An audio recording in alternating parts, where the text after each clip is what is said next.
La douleur, elle est encore bien présente. La douleur est bien présente. Ce que nous sommes en train de vivre avec mon épouse et ma fille est quelque chose de profond, de douloureux. L'arrachement de ces enfants brutal a tellement été soudain et brutal. Enfin voilà, c'est quelque chose qui nous a bouleversés, moi et Charlotte et notre fille Victoire. J'ai aucun élément juridique qui me donne les faits horribles qu'on puisse me reprocher, puisque aux yeux des médias, c'est normal, ils ont interrogé le département et ils disent bien c'est des faits graves, mais des faits graves sur quoi? Enfin, à un moment donné, j'ai même pas été convoqué par la gendarmerie.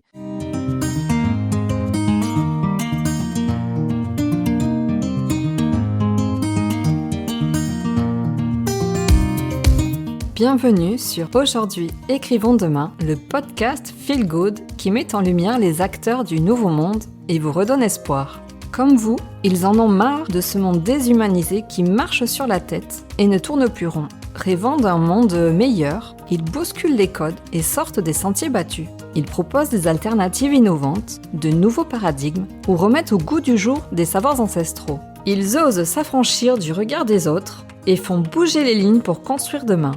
Ils œuvrent pour la préservation du vivant et le bien de l'humanité. J'ai à cœur de vous partager toutes les initiatives qui vont dans le bon sens, parce que nous sommes le changement que nous voulons voir dans le monde. Tous les lundis, je vous invite à découvrir l'histoire de l'un de ces humains engagés et conscients. Je m'appelle Katia Krabbe, je suis la fondatrice de Redaxil et j'aide les entrepreneurs humanistes à gagner en visibilité sur le web en réalisant leurs portraits. Vous avez envie de soutenir le podcast ? Abonnez-vous, mettez 5 étoiles, partagez-le et retrouvez-nous sur les réseaux. Vous souhaitez contribuer au développement du podcast ? Participez librement et en conscience à la cagnotte Tipeee que j'ai créée. Vous trouverez tous les liens dans le descriptif. Et en attendant, bonne écoute !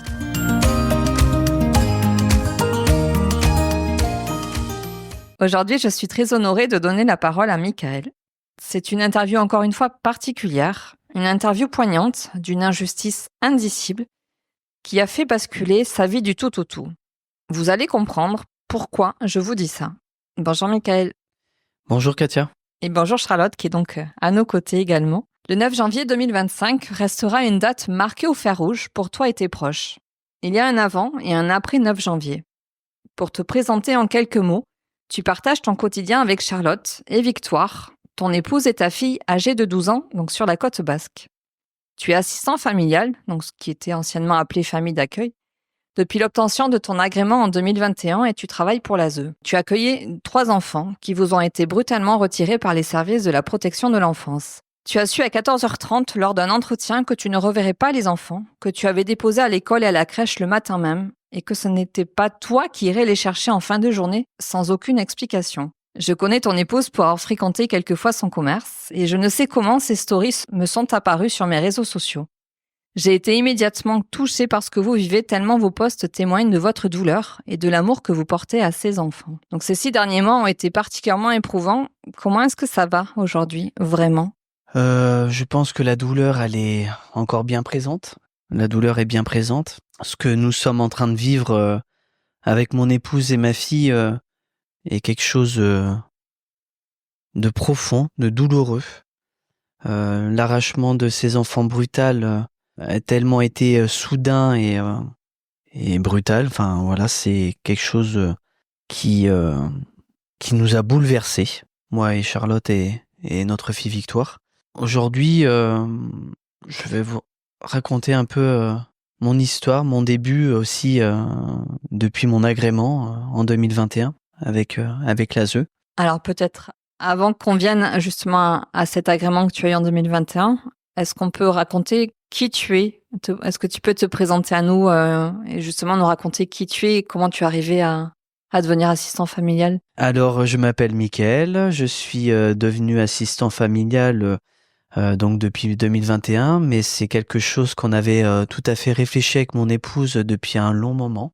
Avant, j'étais cadre dans le privé, quelque chose qui est totalement différent que je fais aujourd'hui. C'était un projet de vie avec mon épouse et Victoire, d'accueillir ces enfants à travers leur histoire et et pouvoir leur donner, en tout cas avec bienveillance, quelque chose de sécurisant pour eux, de leur faire découvrir voilà la vie quotidienne sur tous les angles, j'ai envie de dire.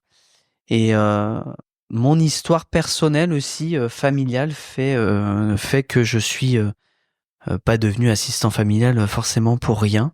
J'ai une histoire particulière, voilà, qui a été aussi un peu douloureux pour moi dans ma tendre enfance. Et voilà, sans rentrer dans les détails, aujourd'hui, c'est vraiment quelque chose que je souhaite apporter aux enfants maintenant et les accompagner avec beaucoup de bienveillance, de douceur et C'est quoi ta raison d'être aujourd'hui euh, dans ce nouveau rôle? bah c'est ce nouveau rôle pour moi, c'est concrétiser, enfin quelque chose qui a manqué dans mon enfance et si je puis dire, qui me permet aujourd'hui, en tout cas, de d'amener une mission pour moi, de protéger ses enfants. C'est voilà, je suis désolé, je suis un peu ému encore. C'est beaucoup pour nous. Oui, parce qu'on va juste resituer. Là, on est le 2 février, donc ça fait 3 semaines. Oui, un peu plus de 3 semaines que je n'ai plus les enfants, donc il y avait quand même de la vie à la maison. J'avais quand même mon premier accueil qui est âgé presque de 5 ans aujourd'hui, le deuxième accueil âgé de 3 ans, et le dernier accueil âgé de 18 mois aujourd'hui. Donc c'était pas... Enfin voilà, ça bougeait hein, à la maison. On entendait ces voix innocentes, ces chamailleries, c'est la vie de tous les jours, quoi. Une maison qui vit, voilà. Chaque chambre était comblée d'amour, de bienveillance et ces enfants partageaient ce même foyer avec nous. Donc ils ont été aussi brutalement séparés parce que malheureusement les 3 enfants ne sont pas tout à fait ensemble non plus, hein. Donc il y a une séparation avec nous, mais il y a une deuxième séparation aussi de ces enfants brutale. Donc j'ai envie de dire que il y a eu deux situations brutales, autant pour nous de notre famille, mais aussi pour ces enfants. Avant qu'on revienne plus précisément sur ce qu'il s'est passé, sur ce que ça vous fait vivre, est-ce qu'on peut reprendre tu as eu l'agrément donc pour pouvoir accueillir des enfants en 2021. Concrètement, ça se passe comment? Comment ça se passe pour être agréé? Oui. Tout simplement, en fait, on remplit un dossier auprès du conseil départemental. Donc, vous pouvez assister à une des réunions où il y a un regroupement d'assistants familiaux et d'assistants maternels. Bon, il faut savoir que dans ces réunions, malheureusement, il y a très peu d'assistants familiaux, il y a beaucoup plus d'assistants maternels, pardon. Et donc, lors de cette réunion, il est évoqué tous les aspects du métier, les difficultés, mais aussi les petits bonheurs de ce métier, parce qu'il n'y a pas que des difficultés. Donc, tout est dit sur les grandes lignes, hein, voilà. Il n'y a rien qui est quand même caché. Donc on prend conscience de l'importance de ce métier, de l'engagement auprès de ses enfants. Mais voilà, après cette réunion, vous remplissez donc un dossier, un formulaire type, hein, vous donnez votre nom, prénom, votre situation familiale. Et par la suite, donc il y a une évaluation auprès des services compétents qui viennent chez vous à votre domicile, notamment une psychologue, une éducatrice spécialisée. Donc vous êtes reçu à moindre reprise. Hein. Il faut savoir que c'est un métier qui reste voilà très sensible, donc ils ont besoin d'évaluer vos compétences à travers ce métier. Et donc après cette évaluation, on va dire sur à peu près entre 4 à 6 mois d'attente. Et au bout de 6 mois à peu près, c'est soit vous êtes apte à faire ce métier, ou soit on vous refuse. Mais voilà, vous avez une réponse en tout cas favorable ou non favorable à cette demande. Moi, je l'ai eu en mars 2021, enfin en février même, février 2021, j'ai eu l'accord donc du service agrément. Parce qu'une fois que vous avez le service agrément et que tout est acté et que vous êtes apte à être agréé, après c'est à vous de pouvoir postuler soit au conseil départemental pour me concernant des Pyrénées-Atlantiques ou alors en association. Moi j'ai préféré faire le choix d'aller vers l'ASE directement. C'était un choix personnel et voilà, je ne regrettais pas ce choix. Et donc, j'ai postulé pour le conseil départemental des Pyrénées-Atlantiques dans le 64. Et à partir de ce moment-là, en fait, vous postulez, vous envoyez une candidature à la suite de votre agrément. Et j'ai été reçu très rapidement après avoir postulé. Et là, on m'a rapidement évoqué même qu'il y avait un enfant qui était susceptible d'arriver très rapidement à mon domicile, bien avant que je sois vraiment acté par un contrat pour être embauché.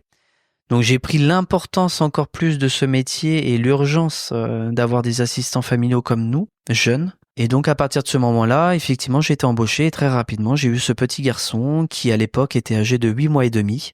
Et qui, voilà, ça a été avec beaucoup d'émotion. J'ai été le chercher chez une collègue à moi, assistante familiale, qui l'avait pris en relais le temps de cette urgence de venir à mon domicile définitivement. Enfin, du moins, le temps de son placement. Parce qu'il faut savoir qu'un placement peut durer 1 an, 6 mois, comme 2 ans, comme plus. Ça dépend du projet de l'enfant et il est réévalué par, en règle générale, quand c'est des placements judiciaires notamment, c'est évalué par le magistrat, le juge des enfants, qui lui ordonne le placement pour un temps défini. Voilà.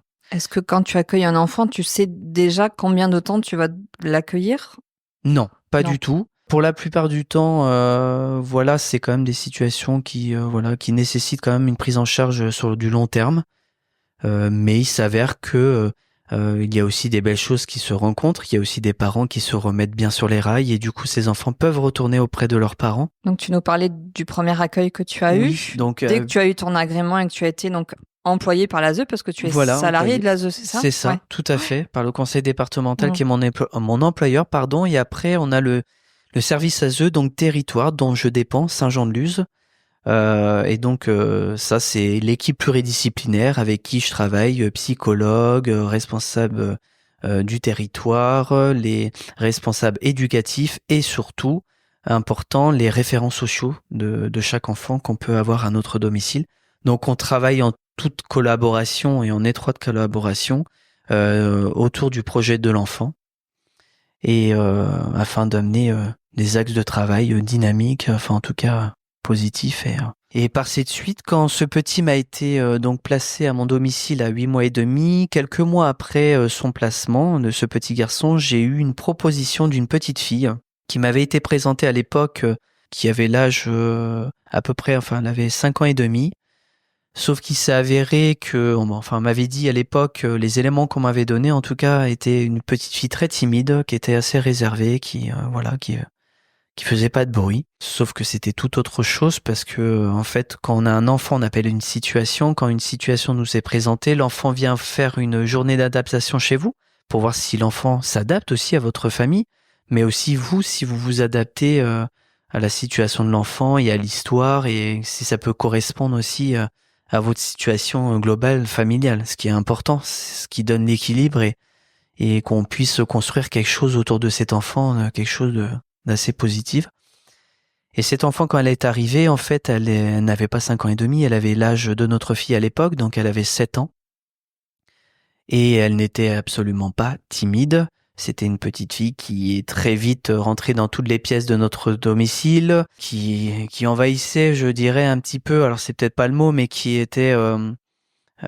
qui allait dans les intimités, en tout cas, notamment dans la chambre de ma fille, et ça a beaucoup peiné ma fille à ce moment-là, et à partir de ce moment, je me suis dit peut-être que cette petite fille, malheureusement, ne va pas être adaptée à notre famille.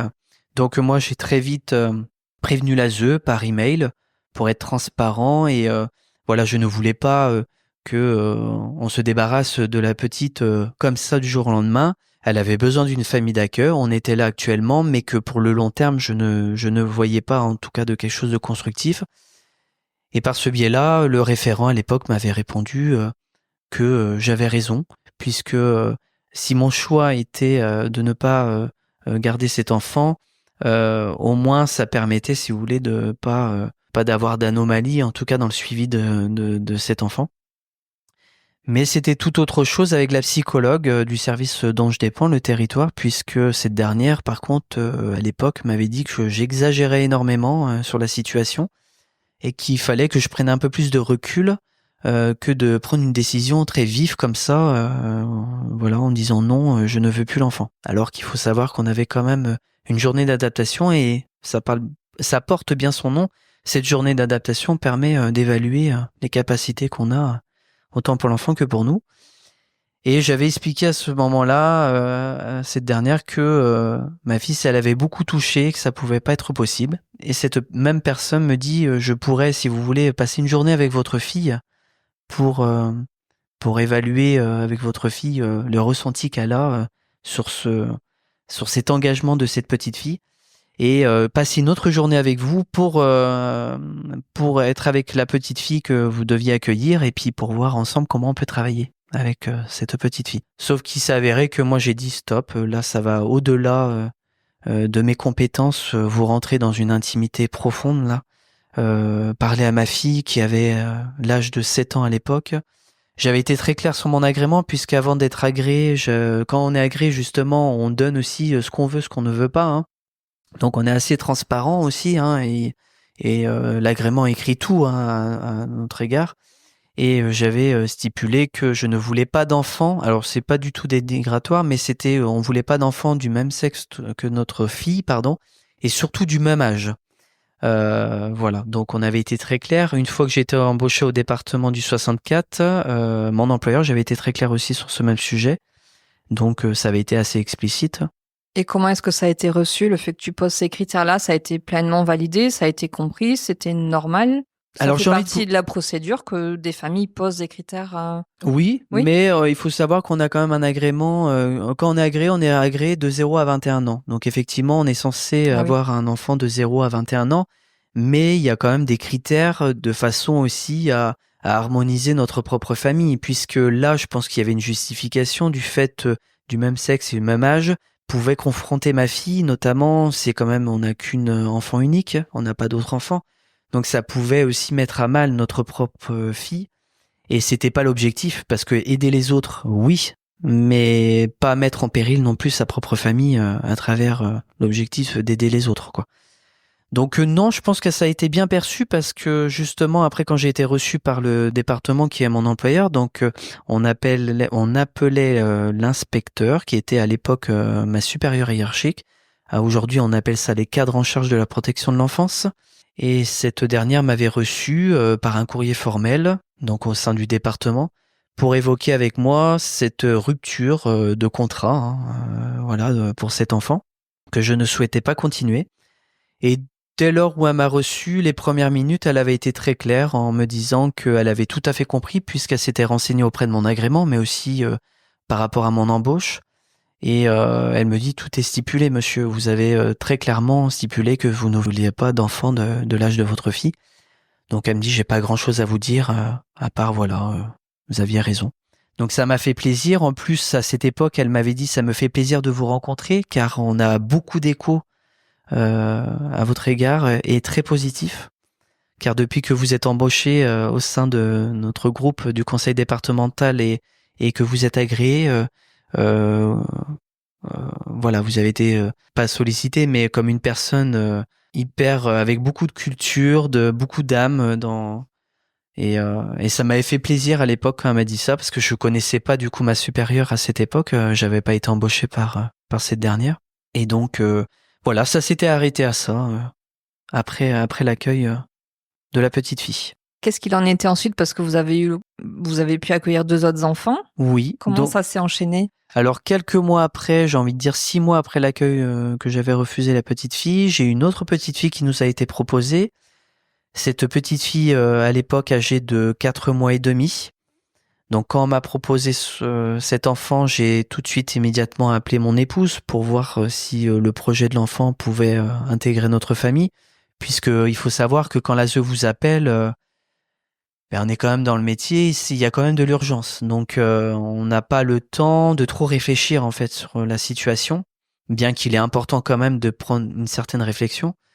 Et je me suis donné une petite heure, voire 2 heures pour réfléchir avec mon épouse. Mon épouse, elle m'a dit oui, d'accord, on prend cet enfant, voilà.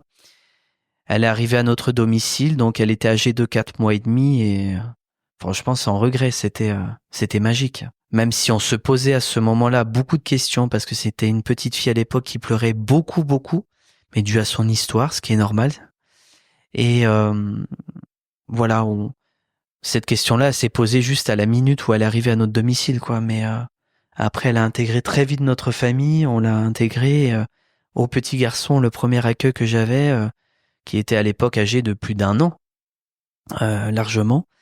Et même d'ailleurs, il était un petit peu jaloux, le premier accueil, parce que quand la petite fille est arrivée, lui qui était assez favorisé, je m'occupais beaucoup de lui, quoi. Je veux dire, voilà, il a fallu que Mimi, me nommant Mimi, Michael, il a fallu que Mimi partage un petit peu, voilà, les liens d'écoute, d'affection et toutes choses. Je veux juste faire une parenthèse. On parle de premier enfant, deuxième enfant. C'est pas parce qu'il y a une déshumanisation, mais c'est qu'il y a une volonté de garder l'anonymat et de surtout pas donner le prénom de ses enfants.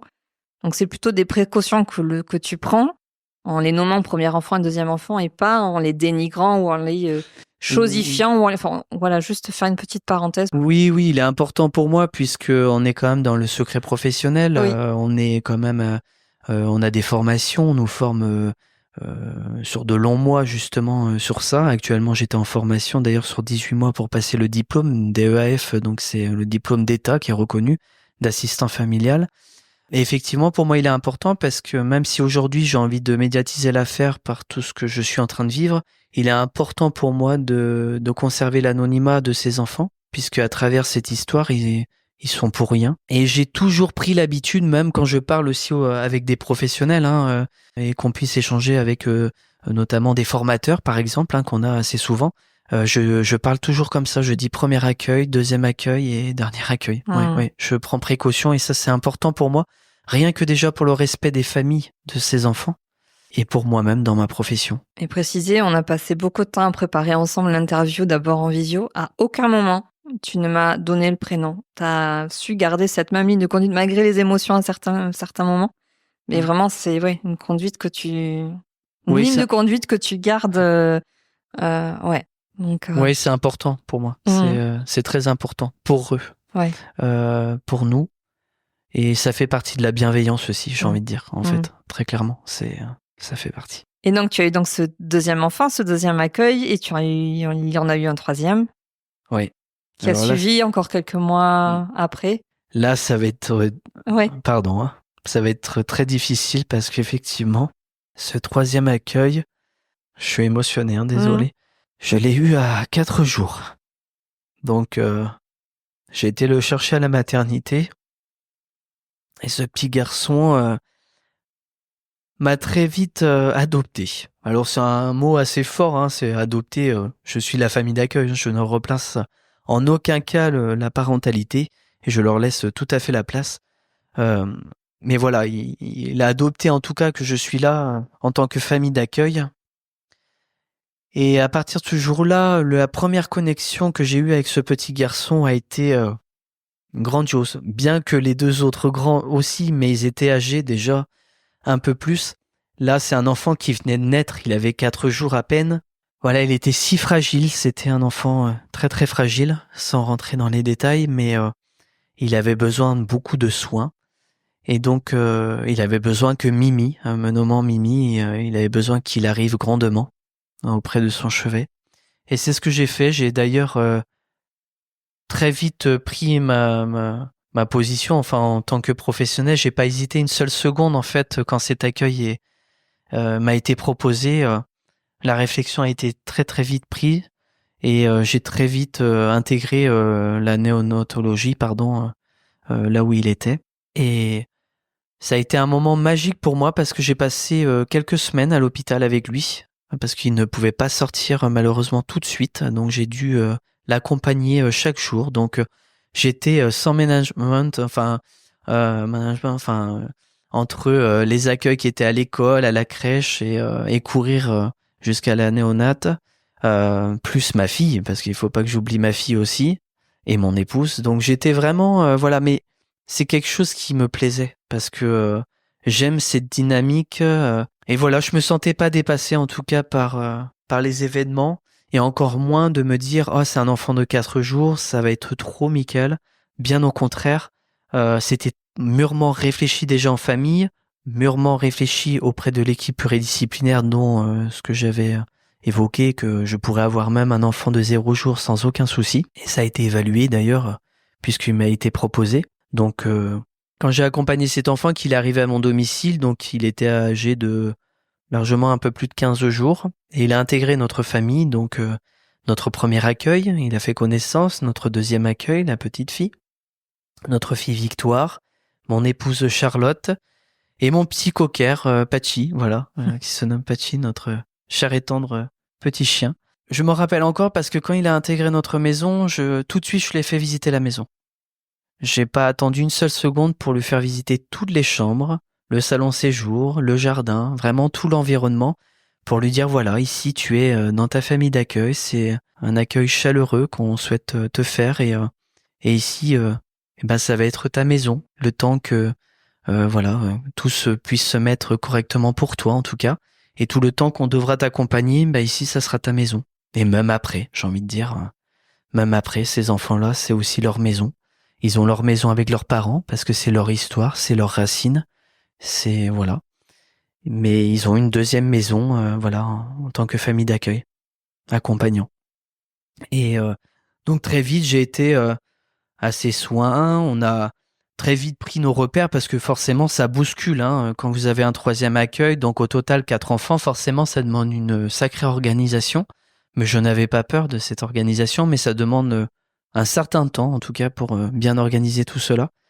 Mais c'est vite arrivé. On a mon épouse, continuait son salon de coiffure. Enfin, donc elle était aussi à fond dans le travail. Donc moi, j'étais vraiment assez seul avec les 4 enfants, mais avec le quotidien, les émotions et l'écoute de chaque enfant. Et ça me faisait... mon battement de cœur était royal à ce moment-là. J'avais vraiment...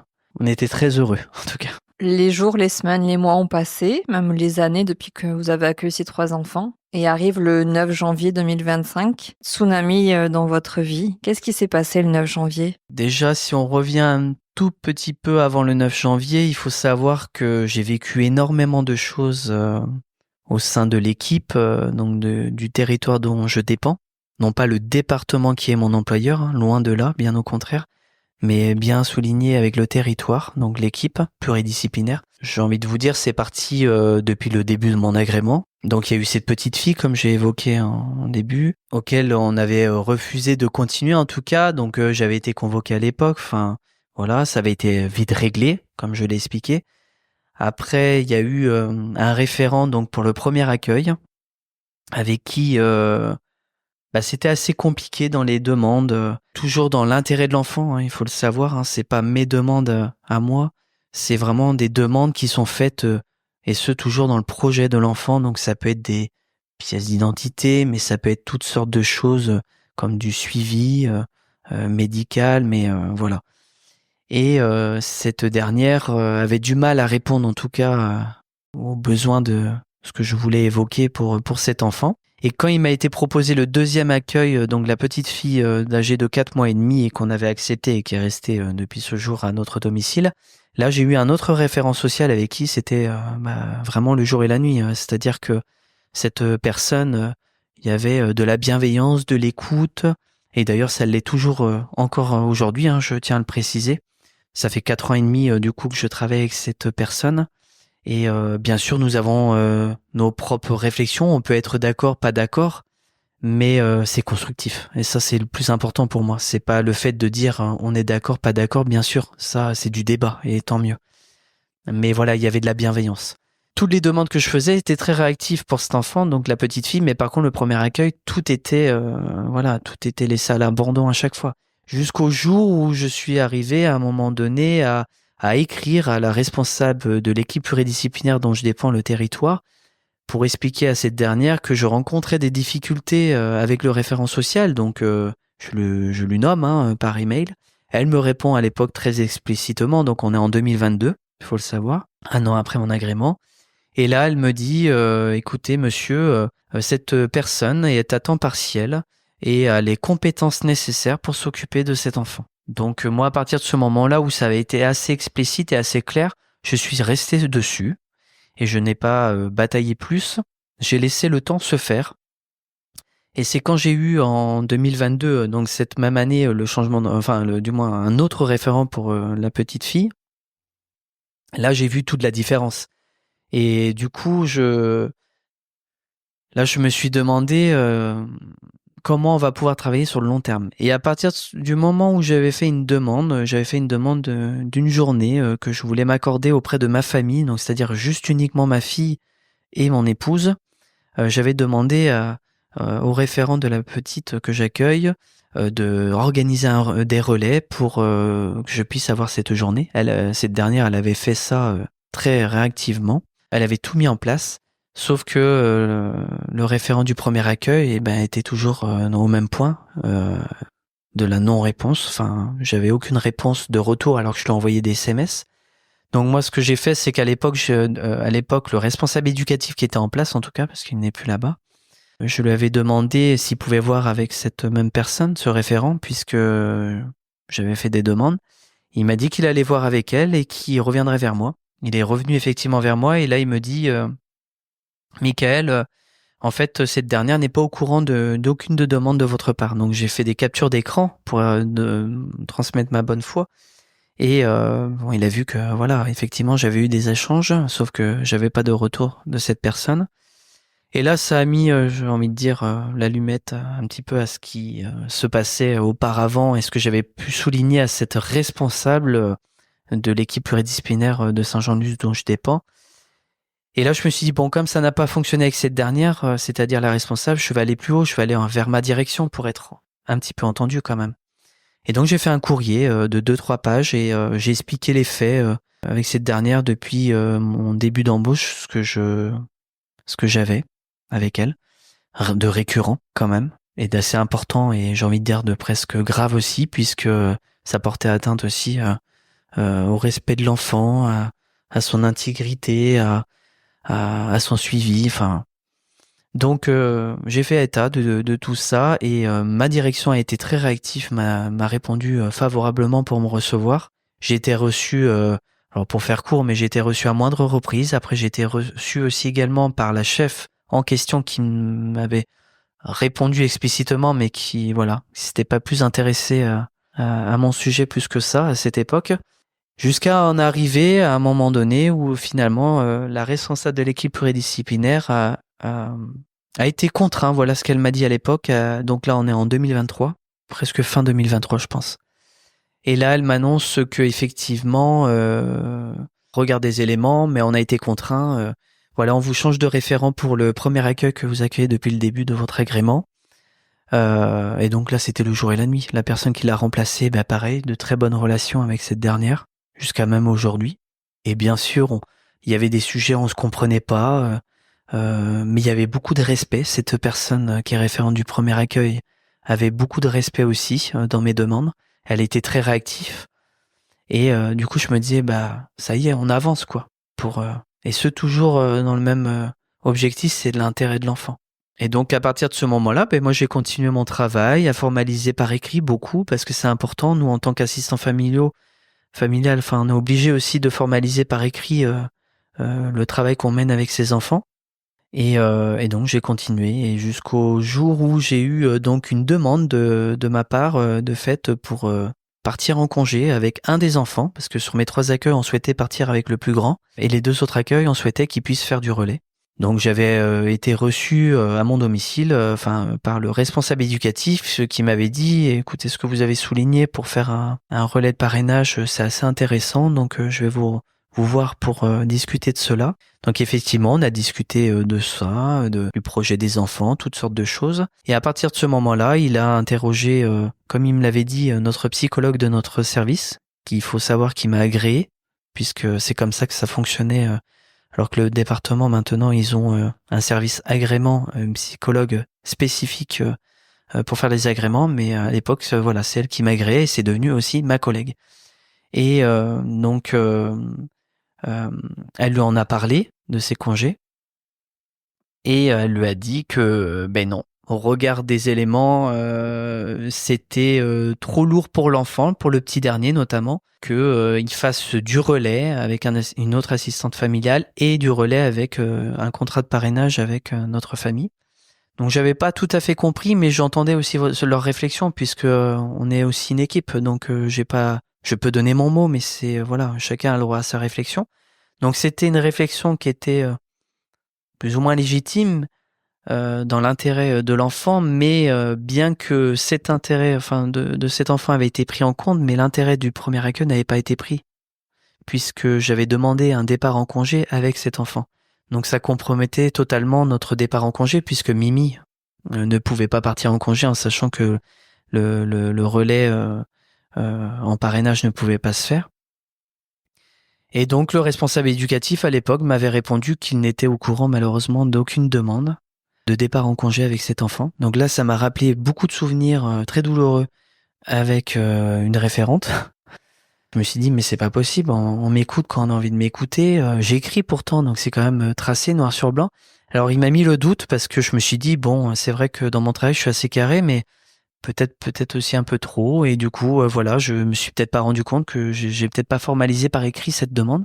Donc j'ai regardé dans ma boîte mail et là je vois, non, que j'avais bien fait cette demande. Et en plus je dis, suite à notre conversation téléphonique de ce jour, je vous confirme le départ en congé avec cet enfant. Et ça date, c'était en courant du juin 2024. Pour un départ en congé, il faut le savoir, en octobre 2024. Et donc, il restait tête à ça, à dire qu'il n'était au courant de rien. Même en passant à notre domicile, même après cet email renvoyé, il restait ferme sur le fait qu'il n'avait pas de demande. Donc moi j'avais beaucoup de chagrin, je suis allé à la consultation comme j'ai parlé à la presse et que j'ai dit ouvertement, enfin voilà mon histoire. Effectivement c'est parti de ça aussi, donc j'ai vu le médecin de PMI quelques semaines à peine après ce refus de congé. Et donc, ce médecin de PMI, j'ai voulu vider mon sac, très clairement, mais poliment, puisque j'étais en présence des 4 enfants, donc des 3 accueils, dont ma fille. On était pour des vaccinations pour un des derniers accueils que j'accueille. Et donc, elle m'a très vite arrêté, effectivement, puisque cette dernière m'a dit que cette conversation est inappropriée au moment, ce qu'elle avait tout à fait raison. Mais je lui faisais comprendre que j'avais pas été convié à une réunion pluridisciplinaire, j'avais pas pu évoquer ce sujet, bien qu'un enfant avait été pris en compte, mais l'autre non. En plus, il faut savoir que le référent social du premier accueil était absent lors de cette réunion pluridisciplinaire, donc ce qui a manqué énormément, je dirais, en considération à l'intérêt majeur de ce premier accueil. Donc ça m'avait beaucoup chagriné. Je me suis dit, bon, cette réunion, ils l'ont fait en août 2024, ils auraient pu attendre que le référent revienne. C'était pas pressé tant que ça, puisque je partais en octobre, fin octobre pour la Toussaint 2024. Mais non, ils en avaient décidé ainsi d'acter très très vite cette décision. Et ça n'a pas été sans conséquence, puisque ça a mis à mal notre famille. Ma fille, ça a compromis le départ avec son papa, déjà. Parce que notre fille, elle a besoin d'avoir son papa aussi en vacances. Elle est âgée que de 11 ans, presque 12 ans bientôt. Et mon épouse aussi, pour se ressourcer avec son mari. Et donc, on n'a pas pu le faire. Je ne suis pas parti. Je suis resté avec les 3 enfants et mon épouse est partie seule avec ma fille.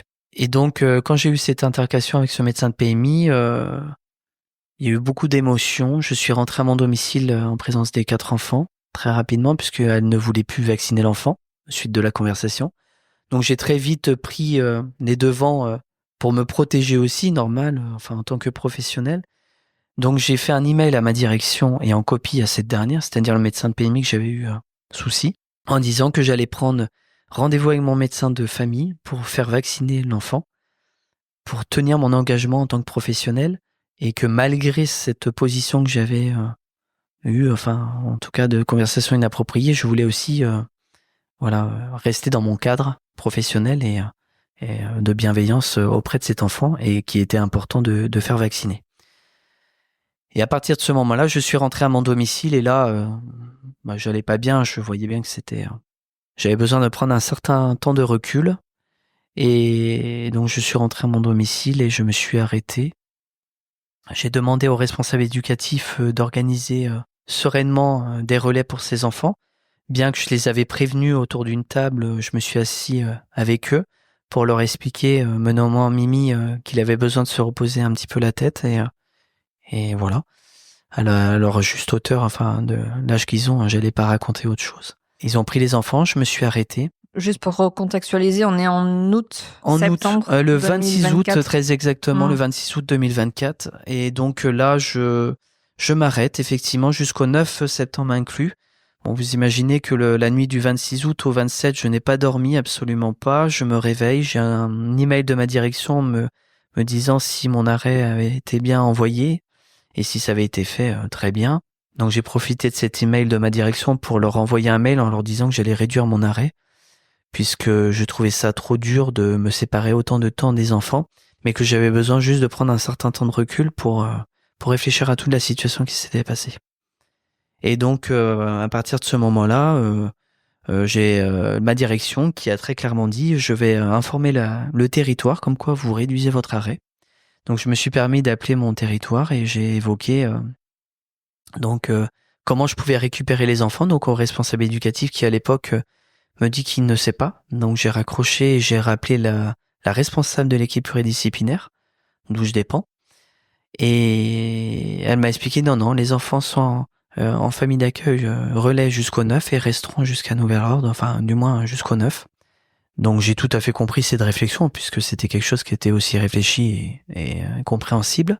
Sauf qu'il s'est avéré que le 5 septembre, donc quelques jours après mon arrêt, je reçois un courrier, enfin du moins un email de ma direction à titre informatif en me précisant que j'ai une action disciplinaire à mon encontre de savoir blâme de niveau 2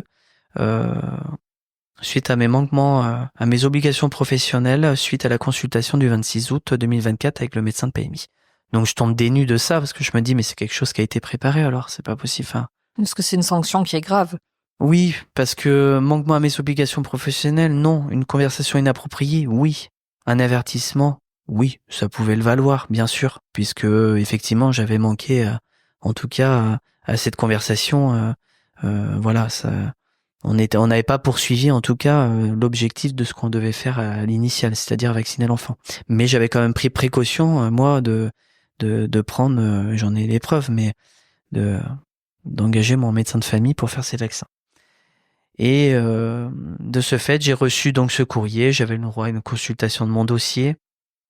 Quand j'ai consulté quand j'ai fait la demande de consultation de mon dossier, donc on est sur les alentours du 13 septembre, je envoie un email à ma direction disant que oui, je souhaite consulter mon dossier disciplinaire, puisque c'est un droit qui m'est octroyé. Et le vendredi 14, donc le lendemain à 17h, ma direction m'appelle. J'ai pas d'email, elle m'appelle et on me dit écoutez monsieur, ça ne sert à rien de venir sur Pau consulter votre dossier puisque votre dossier sera vide. Car on a d'autres éléments contre vous. Le territoire nous a annoncé qu'il a d'autres éléments à rajouter à votre dossier. Donc j'ai pris vraiment la clé Damoclès bien comme il faut. À partir de ce moment-là, j'ai un peu relevé la tête au bout de 5 minutes quand même, puis je dis, alors j'entends ce que vous dites madame, mais je peux pas entendre que j'ai reçu un courrier formel me précisant d'une action disciplinaire à mon encontre et que mon dossier soit vide. Donc j'ai appelé à ce moment-là mon avocat que j'avais pris contact, et donc il m'a fortement conseillé d'aller consulter quand même mon dossier. Ce que j'ai fait, je me suis déplacé quand même le lundi 16 septembre à 14h au conseil départemental de Pau. Et effectivement, mon dossier était très mince, il n'y avait rien du tout, il y avait juste mon courrier auquel je disais je viens quand même. Donc voilà. Je suis reparti du bureau, j'ai interrogé même ma direction en leur demandant comment ça se fait que mon dossier pouvait être vide. Cette dernière baissait la tête, me regardait même pas et finalement me donnait aucune justification. J'étais accompagné d'une superbe personne qui est du syndic et qui m'avait accompagné. Et lui avait posé aussi des questions qu'elle ne comprenait pas cette situation et voilà. Et du coup, je suis sorti du bureau, j'ai fait un email à ma direction en disant que effectivement, j'entends que du coup le dossier soit vide. Et à partir de ce moment-là, j'ai attendu de longues semaines encore, sans justification, en attendant ma sentence, c'est-à-dire quel élément il rajoutait à mon dossier. Donc à partir de ce moment-là, moi, je commence à prendre les devants parce que mon avocat est pris de court. J'ai fait un courrier formel à ma direction. Je pouvais plus attendre le retrait de ces enfants de mon domicile. Là, on était sur du 1 mois déjà. Donc j'ai demandé à ma direction que j'entendais ce qui m'était reproché, mais que les enfants devaient réintégrer notre domicile et qu'ils n'avaient pas d'éléments qui qui contredisait en fait ce retour à notre domicile. Donc très rapidement, la direction a repris contact avec moi à la suite de ce courrier, m'a appelé et là ils m'ont dit si on souhaite toujours collaborer avec vous monsieur, car les éléments au regard de ce qui nous a été redéposé sont pas assez accablants en gros pour arrêter avec vous. Donc je vais vous expliquer la procédure. Donc là on en vient. Le 9 octobre on va vous recevoir le matin même à Pau. Et l'après-midi, on vous recevra sur Bayonne à la délégation pour votre posture professionnelle et puis pour revoir un peu les pratiques et puis revoir un petit peu comment on va réorganiser l'équipe pluridisciplinaire autour de vous. Effectivement, ce jour-là, donc j'ai été reçu à Pau le matin avec mon avocat et un syndic. Je me suis défendu comme je pouvais. Après, je suis allé l'après-midi même comme ça m'avait été proposé. Et donc là, à partir de ce jour-là, enfin l'après-midi même, donc on me présente sur une feuille A4 toutes les défaillances que je pouvais avoir. En gros, hein, je peux parler de défaillances parce que c'est assez lourd quand même qu'on puisse nous justifier comme ça. Donc sur ce document, il est stipulé que le petit dernier, il faut qu'il mange absolument sur une chaise haute, alors qu'il faut savoir que je suis agréé depuis 2021 et que chaque accueil qui arrive à mon domicile, j'ai été agréé pour chaque enfant et évalué par le service agrément, acté, formalisé par écrit et notamment aussi de l'équipe pluridisciplinaire. Donc je ne comprends pas cette approche. Il m'est reproché aussi qu'il faut que je fasse un cahier de liaison avec les familles, que le premier accueil, il faut qu'il soit propre la nuit, il faut savoir qu'il avait 4 ans. Bon voilà, je m'interroge. J'écoute beaucoup parce que moi mon but il est quand même de récupérer ces enfants et puis aussi de pouvoir collaborer correctement et avec plus de, de bienveillance avec l'équipe et voilà. Donc je dis rien mais juste à la fin je dis j'entends tout ce que vous me dites mais sachez que le petit dernier mange déjà sur une chaise haute, je vous rassure. Il mange aussi avec des petits morceaux comme vous êtes en train de me dire sur le document. Et donc voilà. Donc je prends conscience un petit peu de tous ces reproches, puisque c'est quand même assez des reproches. Et là, je me dis, Mickaël, il va falloir être encore plus vigilant et formaliser tout ce que tu es en train de faire à travers ces enfants, le travail que tu es en train de missionner. Et c'est ce que j'ai fait. Et c'est ce que je pense a beaucoup gêné, puisqu'effectivement, il y avait beaucoup de quantité de mails après pour justifier mon travail. J'ai même demandé à ce qu'on puisse arrêter aussi de m'appeler puisque je ne pouvais plus parler en présence des enfants, que ça soit sur des sujets importants ou moins importants, déjà pour leur propre intérêt, mais aussi au regard de ce qui m'avait été reproché. J'avais quand même eu une conversation inappropriée qui m'avait été reprochée en présence des enfants. Je devais tenir ce cadre jusqu'au bout, c'est-à-dire être logique. Donc je demandais aussi à l'équipe qu'on puisse s'appeler, bien sûr, parce qu'il fallait absolument du présentiel, c'est hyper important. L'écriture est important, mais aussi le présentiel, mais avec des temps raisonnés et des moments, afin déjà, rien que pour respecter, j'ai envie de dire, l'agenda de chacun, mais aussi pour pas que les enfants puissent entendre des conversations quelconques. Donc ça a beaucoup gêné. J'ai eu une conversation avec la chef de l'équipe pluridisciplinaire le 11 décembre 2024, et qui m'a évoqué avec beaucoup d'indélicatesse, qui m'a très clairement souligné qu'il fallait que j'arrête d'écrire et qu'à partir de ce moment-là, il fallait qu'on privilégie le présentiel. Alors bien que j'entendais ce qu'elle disait et j'étais tout à fait d'accord avec elle, mais je lui ai expliqué aussi qu'il était très important pour moi en tant qu'assistant familial de formaliser par écrit, et que même si on privilégiait le présentiel, je pourrais être amené à retranscrire par écrit si c'était des éléments pour moi qui sont importants à transcrire par écrit. Et donc ça l'a beaucoup gênée. Elle est restée plus d'1 heure avec moi au téléphone, elle était agacée, j'étais agacé, jusqu'à qu'elle raccroche, et après elle m'envoie un email quelques jours après avec l'équipe en copie, donc les référents, le responsable éducatif, le médecin de PMI, enfin toute l'équipe vraiment avec moi, en reprécisant effectivement ce qu'on avait vu par téléphone. Donc moi je lui ai réécrit en disant moi aussi je vous ai dit qu'il était important pour moi de retranscrire par écrit, et voilà. Et par la suite j'avais demandé justement par écrit à mes collègues, puisque les référents et médecins de PMI, tout ça reste des collègues quand même. Je leur demande à ce qu'on puisse avoir des temps d'échange raisonnés, et voilà. Et donc à mon avis, ça a été pris de manière erronée, Et voilà. Et donc le cadre en charge de la protection de l'enfance devait me recevoir le 17 décembre pour le PPE qu'on appelle, donc le projet personnalisé pour l'enfant.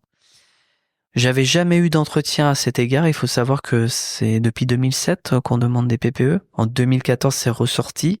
Nous sommes en 2025. Nous, en tant qu'assistant familial, on n'a jamais été convoqués pour des PPE. Mais Donc, là, pour aucun des 3 enfants que vous accueillez, vous n'aviez été convoqué pour ça? Non, jamais. Pour le projet de l'enfant, jamais. Et ce jour-là, donc, j'ai été convoqué pour ça. J'ai un courrier officiel que j'ai sur noir sur blanc, que j'ai reçu à mon domicile sans accusé de réception, pas courrier simple, mais que j'ai reçu. Et donc là, à partir de ce moment-là, je me dis, l'équipe commence à prendre peut-être les devants sur quelque chose qui est pour moi, je trouve très positif finalement, de faire le projet de l'enfant. Ça reste très constructif et au contraire. Donc évidemment que j'accepte ce rendez-vous, je me déplace ce fameux 17 décembre 2024. Mon rendez-vous était à 14h, je pars de Bidart à 13h30.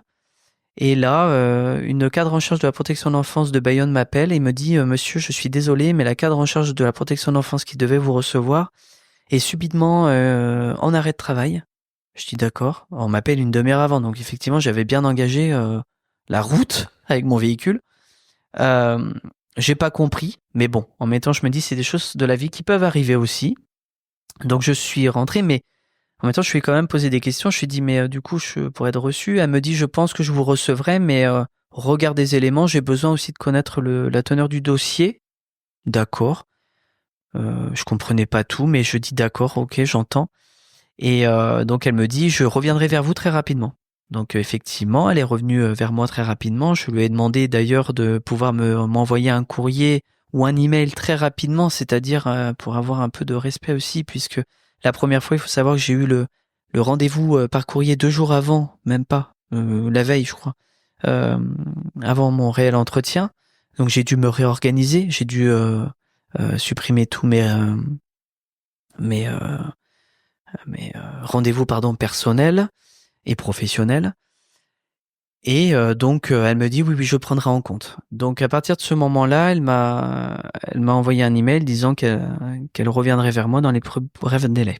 Elle n'est pas revenue finalement, puisque le 7, là on y vient, le 7 janvier 2025, je reçois un email de la cadre en charge de la protection de l'enfance concernée, qui était en arrêt de travail et qui devait me recevoir pour le PPE de l'enfant. Et elle m'a dit que de me recevoir le 9 janvier 2025, donc 2 jours après, à 14h. Donc, oui, à 14h. Et donc, je prends note. J'ai l'adjointe à la direction enfance-famille de Pau qui m'appelle, et là, cette dernière m'appelle en me disant « Monsieur, vous deviez être reçu normalement avec la cadre en charge de la protection de l'enfance, mais ainsi aussi le responsable éducatif du territoire d'où vous dépendez de Saint-Jean-de-Luz. Mais finalement, le responsable éducatif de Saint-Jean-de-Luz ne va pas venir, je vais me mettre à sa place. Et nous allons parler toujours du projet de l'enfant, donc pas des enfants, on est bien d'accord, de l'enfant, donc du petit dernier. Et voilà. Donc elle raccroche, elle m'en renvoie un email pour être transparente, c'est ce que je pensais du moins. Et elle m'envoie que elle me confirme bien qu'elle va être présente. Il faut savoir qu'elle est quand même à Pau normalement. Et finalement, au moment où elle m'appelle, il est déjà presque 11h, alors que j'ai rendez-vous à 14h à Bayonne, donc je m'interroge quand même. Et là, elle me dit sur l'email que je vais vous recevoir. Et nous allons, sur l'email, oui, nous allons parler aussi de votre situation de salarié. Ce que je connais très bien, puisque j'en ai eu des situations de salariés, notamment le changement de référence, c'est une situation de salarié, toutes sortes de choses. Donc je me dis, bon, voilà, c'est quelque chose qu'on doit parler un peu plus près, Donc j'arrive avec une petite couronne briochée, j'avais envie d'arriver avec une dynamique très positive. Donc, mais je ne savais pas à ce moment-là ce qui m'attendait, donc j'arrive à ce bureau. En plus, ce jour-là, c'était assez mouvementé parce que j'avais une visite médiatisée pour l'enfant. Je devais la ramener à son école pour repartir après sur Bayonne. Donc, c'était très intense pour moi. Et en plus, à ce moment-là, quand j'ai déposé la petite à l'école, je lui dis, Mimi te dit à ce soir. J'arrive au bureau à 14h30. En fait, le rendez-vous était 14h30. Et donc, on m'annonce d'entrée, en fait, on vous reçoit pas pour PPE. On vous reçoit pour vous dire d'ores et déjà qu'on vous retire tout de suite les 3 enfants. Ce soir, vous ne les récupérez ni à la crèche ni à l'école. Et voilà. Et donc, je prends ça violemment. L'adjointe à la direction m'informe qu'elle me dit « Vous comprenez pourquoi je ne pouvais pas le noter par email ?» Non, je ne comprenais pas à ce moment-là parce que je me dis si les faits sont aussi graves qu'ils me l'annoncent, pourquoi ne pas être transparent? Je ne suis pas prévenu préalablement, j'ai aucun courrier avant, je n'ai aucun référent qui passe à mon domicile pour m'informer qu'il commence à avoir des éléments d'inquiétude me concernant, j'ai absolument rien. Et donc là, je prends violemment une bonne claque, hein, très clairement. Et donc à partir de ce moment-là, je pose des questions parce que je sens la gravité. Donc elle me dit on a fait appel au procureur. Alors là, je me dis waouh, c'est quand même lourd. Et je dis concrètement qu'est-ce qui peut se passer. Elle me dit d'entrée, ce qui est assez bizarre, mais me dit le procureur peut se prononcer et clôturer votre dossier sans suite puisqu'il n'y a pas assez d'éléments à votre regard. Ou alors ça ira jusqu'au pénal, ce qui est très grave parce que le pénal c'est très très grave, en sachant que je sais pertinemment que j'ai rien fait. Je me dis waouh, il y a quelque chose de lourd qui se passe. Et donc à partir de ce moment-là, je regarde ma direction et la cadre en charge et je leur pose la question en vue de ce que je vis avec eux depuis 4 ans et demi, que j'espère finalement que il n'y a rien qui se dessine, car je trouve ça très particulier d'être reçu de cette façon et surtout en sachant que moi-même je peux être amené à savoir si j'avais fait des choses qui étaient pas du tout, en tout cas, en adéquation avec ma profession. Et donc, à partir de ce moment-là, voilà, Déflagration.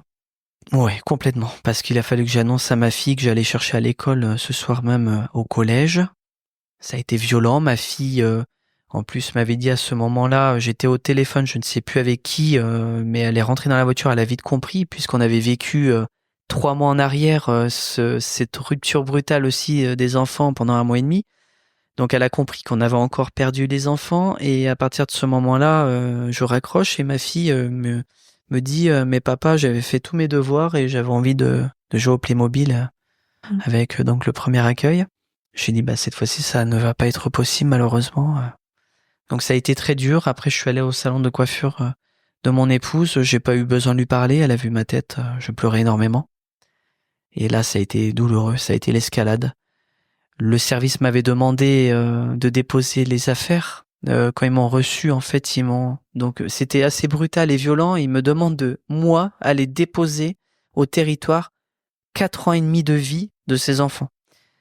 J'étais incapable de le faire. Incapable. On te demandait de rendre absolument toutes les affaires de chaque enfant? Oui. À ce moment-là? Oui, en fait, on me demandait pas quoi comme affaire très clairement. Enfin, on me demandait de déposer les affaires. Voilà. Pas une valise préparée avec quelques affaires de chaque enfant? Non, pas pour forcément. quelques C'était jours? pas assez. C'était pas clair de toute façon. C'était déposer les affaires des enfants. Et puis, même si ça avait été clair à ce moment-là, j'étais tellement déboussolé que je pense que j'en voyais même pas les lignes. Enfin, voilà, j'avais du mal à comprendre ce qui se passait déjà. J'étais déboussolé et à partir de ce moment-là, je n'ai pas pu répondre au territoire, ni à la direction, ni par mail. J'étais comme tétanisé. Et donc, ils m'ont harcelé beaucoup, voilà, par appel. Après, ça a été par courrier d'huissier. Il faut savoir que j'ai eu un deuxième huissier qui est passé à la maison et ce deuxième huissier là, alors le premier c'était violent parce que quand vous avez un huissier qui vient chez vous pour demander à récupérer les affaires, alors pas directement, c'était un courrier que j'avais du département par un huissier pour me demander encore une énième fois de déposer les affaires moi-même au sein du département. Au final, j'ai eu ce deuxième courrier parce que j'étais encore incapable d'aller à ce rendez-vous. Et là, sur ce courrier, était stipulé noir sur blanc que je prendrais la responsabilité de, en gros, la décompensation de ces enfants au regard des affaires que je ne transmettais pas aux enfants. Il faut savoir qu'aujourd'hui, en aucun cas, j'ai un intérêt majeur de ne pas transmettre les affaires des enfants puisque je suis toujours dans l'intérêt des enfants et ce depuis le début de mon embauche au sein du département et qu'il n'est pas nécessaire que je donne pas les affaires des enfants. Que ça soit carnet de santé, toute pièce d'identité, mais aussi les affaires personnelles. Ce qui me fait beaucoup de mal déjà, qu'ils soient à mon domicile, toutes ces affaires, donc voilà. Mais je ne les ai pas transmis parce que je ne voulais pas, j'étais émotionnellement incapable de le faire. Mais par contre, j'avais toujours été transparent. Mon épouse a appelé, parce que moi j'étais incapable de les appeler, avait eu l'adjointe à la direction, Elle leur avait précisé, venez à notre domicile, venir chercher les affaires. Les référents peuvent venir, avec grand plaisir on les reçoit et on les recevra correctement, et qui viennent chercher tout l'ensemble des affaires des enfants concernés. Et ces derniers ne répondaient pas, la direction ne répondait pas favorablement à cette demande. Et du coup, moi j'ai demandé à mon avocate qui a pris l'affaire depuis, à ce qu'elle puisse prendre la main auprès de ma direction et du service pour que émotionnellement ça arrête de m'atteindre. Et depuis, c'est géré par mon avocate. Et étonnamment, quand ça a été géré par mon avocate, la direction a demandé à ce que je dépose par courrier recommandé les carnets de santé et toutes sortes de pièces d'identité, mais qu'ils ne viendraient toujours pas à mon domicile récupérer les affaires des enfants, alors qu'il m'avait été reproché noir sur blanc par 2 courriers d'huissier que je ne pensais pas à l'intérêt de l'enfant et surtout que j'ai un peu de dignité sur ma posture professionnelle. Là, je me dis quelle incohérence il y a quand une direction vous dit à moindre reprise de récupérer ses affaires et quand vous sollicitez ces derniers pour qu'ils puissent récupérer et qu'au final, ça en finit que non, ils ne récupèrent pas. Là, je ne comprends pas. Je me dis, mais en fait, voilà, c'est comme l'arrachement de ces enfants-là. Quand ils m'ont été arrachés ce 9 janvier 2025, ils n'ont pas été préparés. Rien n'a été préparé. On peut reprocher toutes sortes de choses, voilà, mais on peut faire aussi les choses dignement au moins pour ces enfants. Parce que tu me précisais avant qu'on enregistre que quand bien même il y aurait eu un acte de maltraitance, un fait grave, une faute grave, la procédure serait tout autre. Il y aurait un courrier qui te serait envoyé, tu serais prévenu, les enfants seraient prévenus. Enfin, il y aurait une procédure qui serait, il y aurait quelque chose de cadré, même pour un fait grave. Donc, ce qui n'est pas du tout le cas là. Et là, c'est manu militari. Voilà, on t'enlève les enfants, on te donne pas d'explication. Non. Et c'est à coup de courrier recommandé, d'huissier, etc. que ça se. Enfin, il y a une espèce de rapport de force qui se crée. Alors, c'est encore plus l'incompréhension. Et quand tu dis que tu étais tétanisé, oui, tu étais dans un état de sidération, sous le choc. Oui, puis d'une maltraitance institutionnelle, autant pour ces enfants, puisqu'on sait qu'au regard de l'intérêt de ces enfants, rien n'a été expliqué. Donc, ils ont été brutalement retirés de leur famille d'accueil. Il faut savoir que ça faisait pas 2 jours qu'ils étaient à notre domicile. Ils ont passé des années à notre domicile. Et que cette brutalité, pour encore plus avec l'histoire des affaires des enfants pour les récupérer, qui a été brutalisée aussi, et d'une violence institutionnelle, enfin vraiment tout ça au regard de ma famille, au regard de moi-même en tant qu'assistant familial principal. Franchement, on sait que en fait, il y a une procédure à respecter aussi. C'est-à-dire que, bien sûr que la protection de l'enfance porte bien son nom. Elle est là aussi pour protéger, évidemment, ses enfants. Mais avec bienveillance quand même. On est des professionnels. Il y a une confiance qui se crée, je pense, au bout de 4 ans et demi. Je l'espère.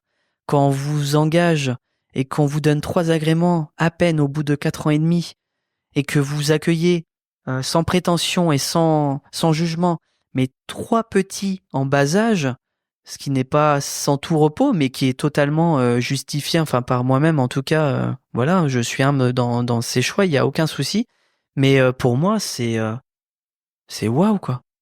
Je me dis mais là il y a un dysfonctionnement total en fait, et on continue, et par tous ces témoignages qu'on a malheureusement et heureusement, on voit aussi tous les dysfonctionnements qu'on a de cette institution en fait, et il faut que ça change aujourd'hui. C'est pour ça qu'aujourd'hui je me permets de parler déjà à mon nom propre, mais aussi au nom de tous les assistants familiaux qui nous entourent, de toute la France finalement, parce qu'aujourd'hui on n'a pas le droit, nous en tant que professionnels, d'avoir cette maltraitance institutionnelle. On est avant tout des professionnels. Je veux dire, à partir du moment où vous êtes agréé, il y a quand même des contrôles qui sont faits régulièrement par le service agrément. Il y a l'équipe pluridisciplinaire qui passe chez vous. Vous avez des référents sociaux qui passent chez vous. Vous avez des responsables éducatifs. Vous avez des réunions. Vous avez toutes sortes de choses. Vous avez des enfants qui vont dans des établissements scolaires, dans des lieux médicaux. Un enfant, même s'il va pas parler, on a forcément des pistes de toutes sortes s'il se passe quoi que ce soit dans une famille d'accueil ou autre d'ailleurs. Pour moi, il faut qu'on fasse les choses correctement. Pas comme ça. Bien sûr qu'il peut avoir malheureusement des familles d'accueil qui sont dépassées et qu'il arrive malheureusement des choses pas bien, effectivement. Et ça, c'est tout à fait normal de protéger ces enfants-là. Mais nous, aujourd'hui, on sait qu'on n'a rien fait. Et je sais que tout est construit. Et aujourd'hui, je veux le prouver aux yeux du public et leur donner la légitimité d'avoir la réponse, en tout cas, de ce qui s'est passé pour nous. Et oui, vous avez fait le choix de rendre public, de parler et de médiatiser, notamment sur les réseaux.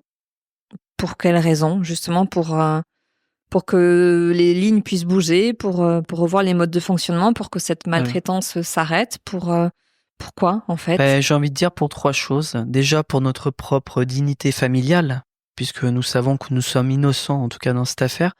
Mais deuxièmement aussi pour l'intérêt de ces enfants, notamment les 3 enfants qu'on accueillait, rien que pour leur donner tout un sens à ce qui s'est passé et le vrai sens en fait.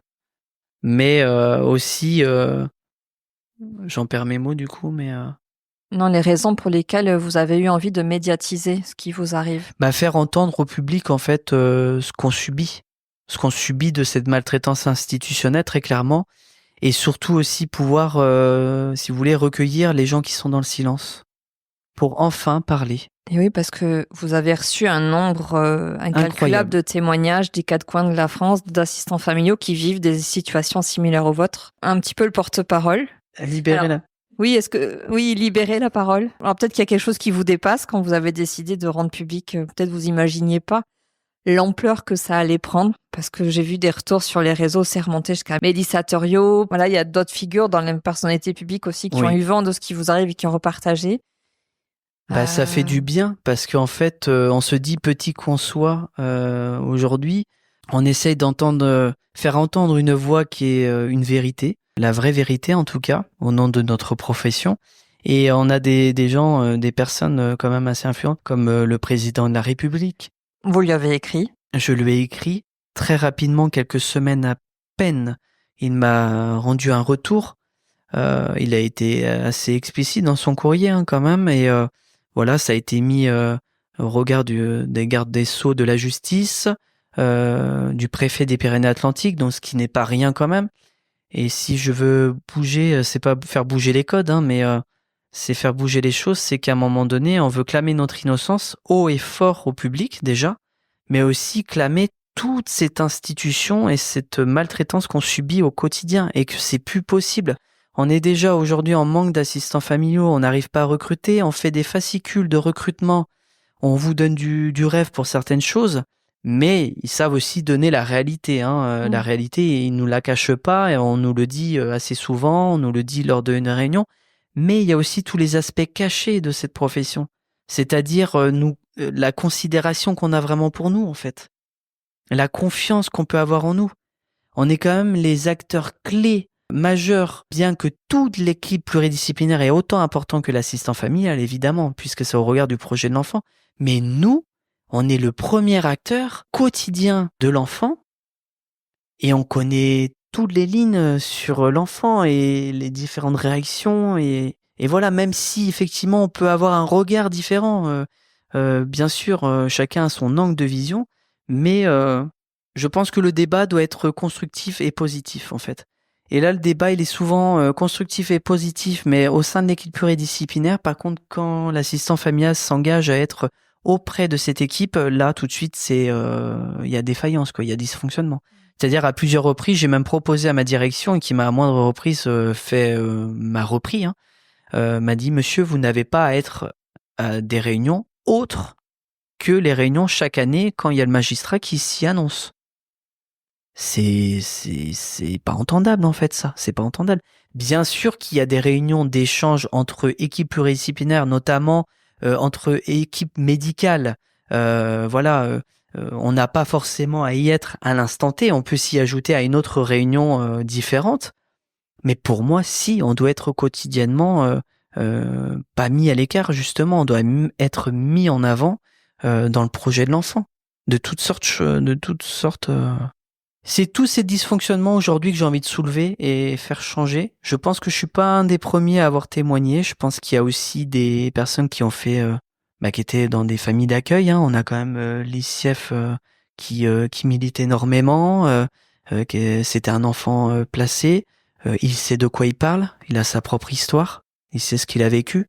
Moi, je suis pas dans ce contexte-là, je suis dans le contexte de famille d'accueil, mais justement, on vit à travers aussi ces enfants et leur propre histoire, qui sont déjà, avec beaucoup de blessures, euh, autant pour leurs parents, mais aussi pour l'enfant lui-même. Donc, pour moi, c'est important de libérer la parole aujourd'hui. Et j'ose. On m'a souligné d'ailleurs le fait que je médiatise l'affaire, que je pourrais en prendre compte, que ça pourrait me desservir. Alors je prends pas ça à caractère de menace, mais je prends ça comme soulignement en tout cas, comme le fait de médiatiser l'affaire. En gros, tu parles, tu en prendras les conséquences peut-être. Oui, tu auras des représailles. Voilà, oui. mais tu risques des représailles. Voilà, mais je prendrai les représailles jusqu'à peut-être en perdre ma profession, mais je serai humble en tout cas de me dire j'ai été un assistant familial très peu, 4 ans et demi, mais j'aurais donné à ces enfants on aura donné à ces enfants ce qu'on a pu. Et surtout, les enfants, quand ils vont grandir, ces 3 accueils que j'avais, mais aussi les autres enfants de cette France, voilà, ils vont avoir une image d'un assistant familial parmi tant d'autres, d'ailleurs, collègues qui maintenant osent parler, et je les invite à parler de plus en plus et à me rejoindre. Et ben, au moins, ils auront une image positive, quoi, de se dire, ils m'ont pas abandonné. Voilà, et ça, c'est important pour moi. Moi, ce qui est important aujourd'hui pour moi, c'est pas de me dire, est-ce que je vais continuer mon métier? Bien sûr que j'ai envie de le continuer. Je l'ai même dit à mon agrément, je ne veux absolument pas arrêter. Je veux même rester avec le département s'il le faut. Et oui, avec parce le territoire, ça me paraît compliqué maintenant. Le service agrément vous a reçu il y a quelques jours. Oui, le 30 janvier, j'ai été reçu. Donc ils avaient besoin de entendre ma version au regard de l'agrément. Donc moi je leur ai souligné à moindre reprise que je souhaitais toujours continuer et que au regard des éléments pour l'instant qui est effectif, pour moi il n'y a rien du tout. Je suis encore moins dans une perte d'agrément, je ne suis pas licencié, j'ai rien. J'ai aucun élément juridique qui me donne les faits horribles qu'on puisse me reprocher, puisque aux yeux des médias, c'est normal, ils ont interrogé le département et ils disent bien c'est des faits graves, mais des faits graves sur quoi? Enfin, à un moment donné, j'ai même pas été convoqué par la gendarmerie. J'ai eu un témoignage d'une personne de Gironde, une assistante familiale qui est dans la même situation que moi. Depuis mars 2024, elle est en attente. On arrive en mars 2025. Elle n'est toujours pas convoquée au niveau du tribunal, du procureur du moins, ni la gendarmerie. Alors même situation, elle aussi, elle accueillait 3 enfants. Oui, et du jour elle a au été lendemain, retirée brutalement. de Et la elle même a manière. été agréée depuis un petit moment. Sans rentrer, mais... Concrètement, aujourd'hui, là, vous en êtes où? Aujourd'hui, on veut de plus en plus médiatiser l'affaire, c'est-à-dire que moi et mon épouse, on n'a pas du tout envie de s'arrêter là. On veut vraiment que ça aille au national. Donc là, c'est allé localement quand même. Notre article est allé au national quand même dans l'actu du Pays Basque déjà, mais notamment c'est allé un petit peu partout. Mais aujourd'hui, on veut d'autant plus médiatiser cette affaire aux médias, à la télévision, enfin vraiment pour soulever ce débat et pouvoir trouver des solutions constructives, même avec l'État, qu'on puisse arrêter toute cette maltraitance et qu'on cadre les choses. Il y a trop de gens qui souffrent. On a des témoignages d'éducateurs aussi. Il faut savoir qu'on a beaucoup d'assistants familiaux, mais on a aussi des éducateurs qui sont de la partie, qui sont de l'ASE et qui souffrent de cette situation parce qu'en fait, tout ça, c'est plus tenable. On peut pas travailler comme ça. On peut pas. Vous avez des nouvelles des enfants? Absolument pas. Ça fait plus de 22 jours, voire au-delà, que je n'ai plus de nouvelles. Nous pouvons les croiser à tout moment dans notre commune, puisque voilà, ils peuvent se balader dans tous les coins de rue. Donc ça, c'est difficile pour nous. C'est une maltraitance supplémentaire pour nous aussi, puisque pour l'instant, on ne les a pas croisés, mais j'ai peur de les croiser, parce que j'ai peur comment je peux réagir auprès de ces enfants-là. Bien sûr que j'aurai envie de les embrasser très fort dans mes bras, mais est-ce que ça sera bon pour eux? Et en même temps, de les éloigner, est-ce que ça va être bon pour eux aussi? De les ignorer, c'est encore pire. Pour moi, c'est vraiment une maltraitance totale, mais vraiment, autant pour eux que pour nous. Et on a déjà vécu ça il y a 3 mois en arrière. Pendant 1 mois et demi, aucune réponse de ces enfants. Voilà, mes collègues qui m'en donnaient pas non plus, bien que ils respectaient le cadre, mais quand même. Parce que là, ils sont accueillis dans une autre famille à 1 kilomètre de chez vous. Ouais, oui, même pas. Non, on est à quelques kilomètres là. On est à 4 kilomètres, même pas, 3 kilomètres. Donc non, on est vraiment dans quelque chose qui est plus tenable en tout cas. Donc on n'a plus de nouvelles. On sait que voilà, ça peut durer des mois et des mois, comme ça peut aller très vite. Mais du coup, on est dans l'attente. Surtout que ce qui est plus difficile, c'est que aujourd'hui, on est dans l'attente de savoir ce qu'on nous reproche vraiment, en fait. Et on n'a rien, aucun élément. Donc j'espère que le fait de médiatiser l'affaire, ils vont se devoir de donner au moins la justification de cette procédure.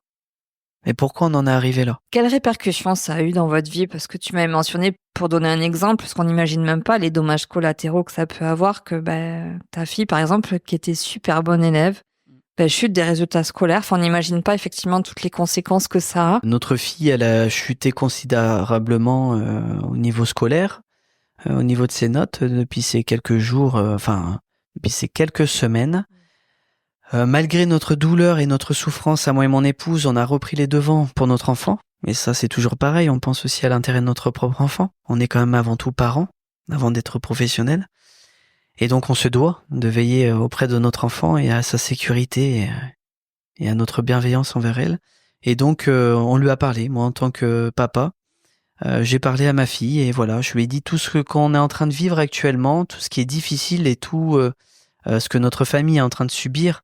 Il faut prendre ça comme une force et tirer le bon en fait de tout ce qui est en train de se passer finalement pour tirer le bon vers le haut en tout cas. Donc je lui ai demandé de se recentrer un petit peu dans son travail scolaire et de mettre à l'écart un peu la tristesse de son papa, mais qu'elle avait le droit aussi de s'exprimer de sa colère, elle peut être en colère, mais aussi de tristesse, mais qu'il fallait des temps pour se donner à ça et que on était là en tout cas pour l'écouter, que ce soit dans la colère ou de la tristesse, mais que au niveau de l'école, voilà, fallait qu'elle reprenne vraiment, elle a tout son avenir à faire, elle a à peine 12 ans au mois de février, donc on lui a dit non, il faut vraiment Victoire que tu puisses reprendre en main ton avenir. Et maman et papa est là, malgré cette douleur. Et pour ma part, je vois un psychologue parce que j'en ai besoin. J'ai besoin aussi de discuter avec un professionnel de tout ce qui nous arrive.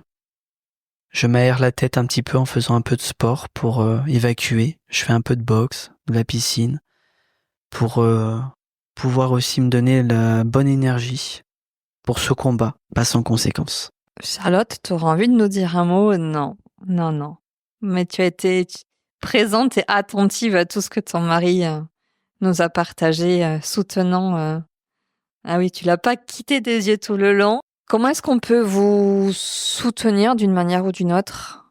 Que j'ai envie de dire que le public puisse prendre conscience de ce qui se passe, très clairement, de partager au maximum, de signer la pétition au maximum. Alors, vous êtes sur les réseaux sociaux.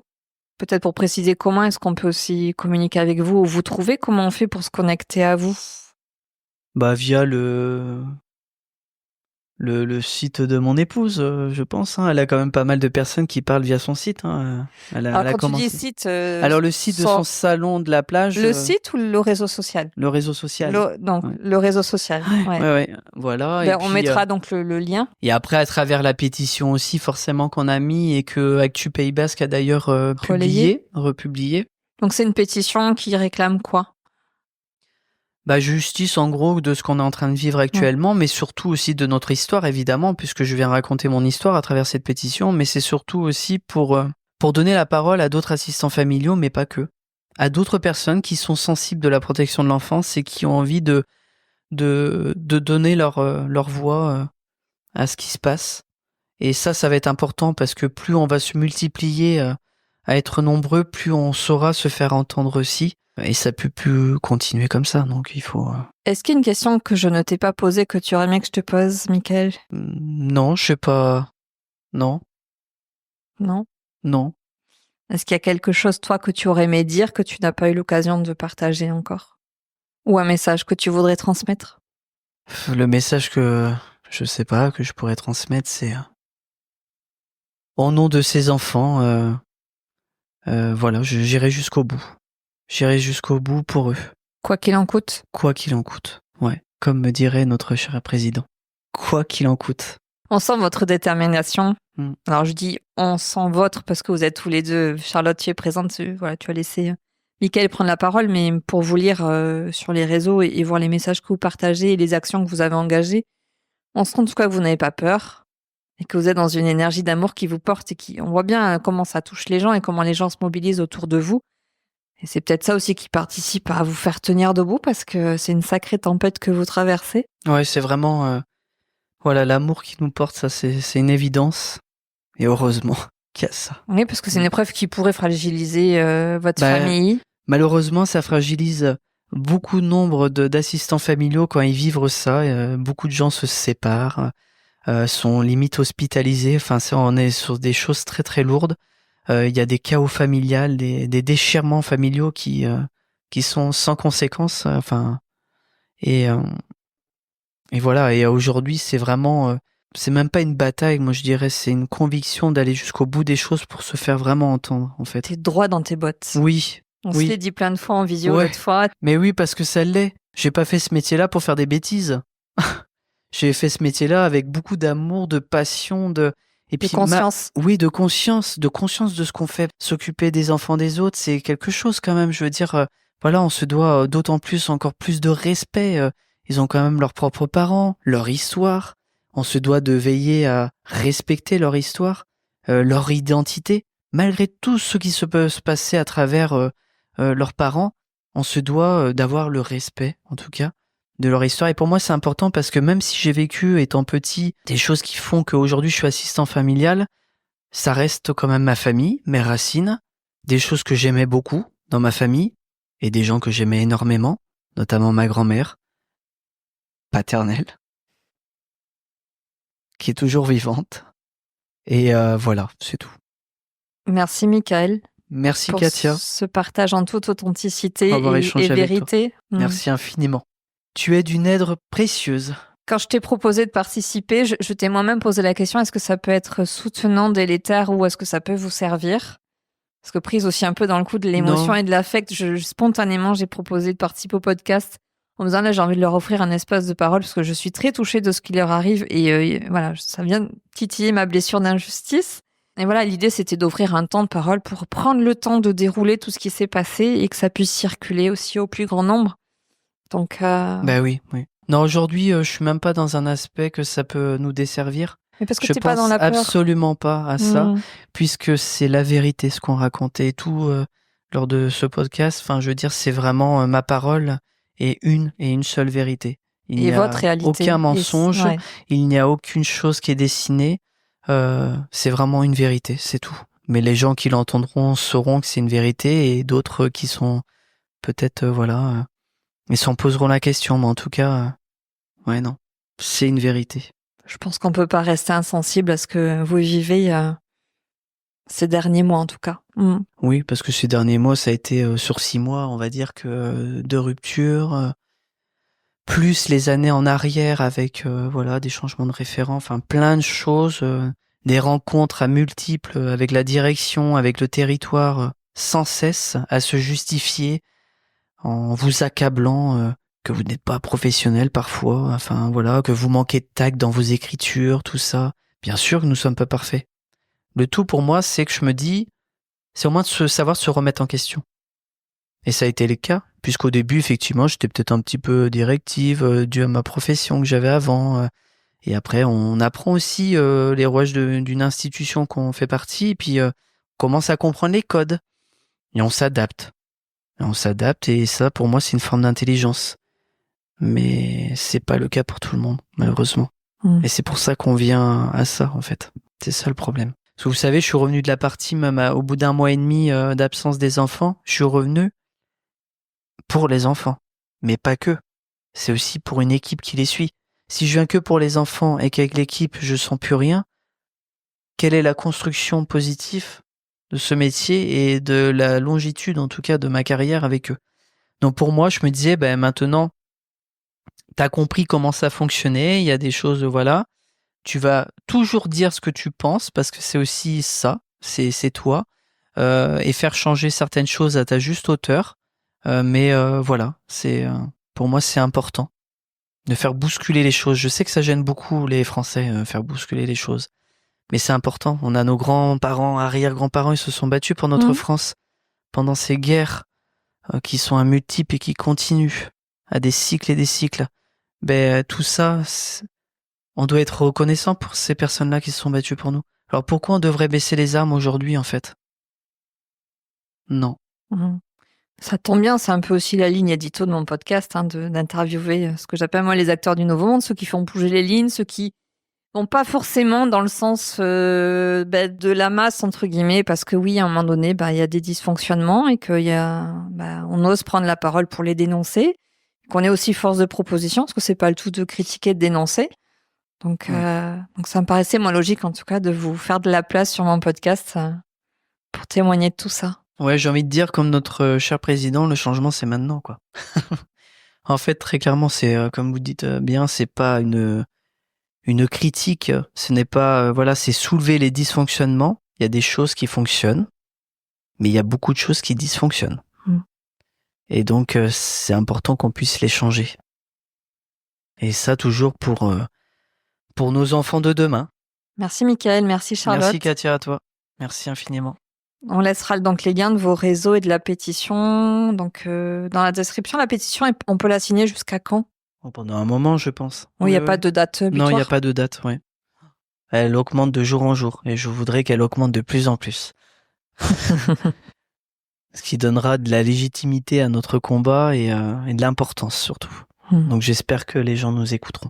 On mettra tout ça dans les liens. Merci. Merci. J'espère que vous avez pris plaisir à nous écouter.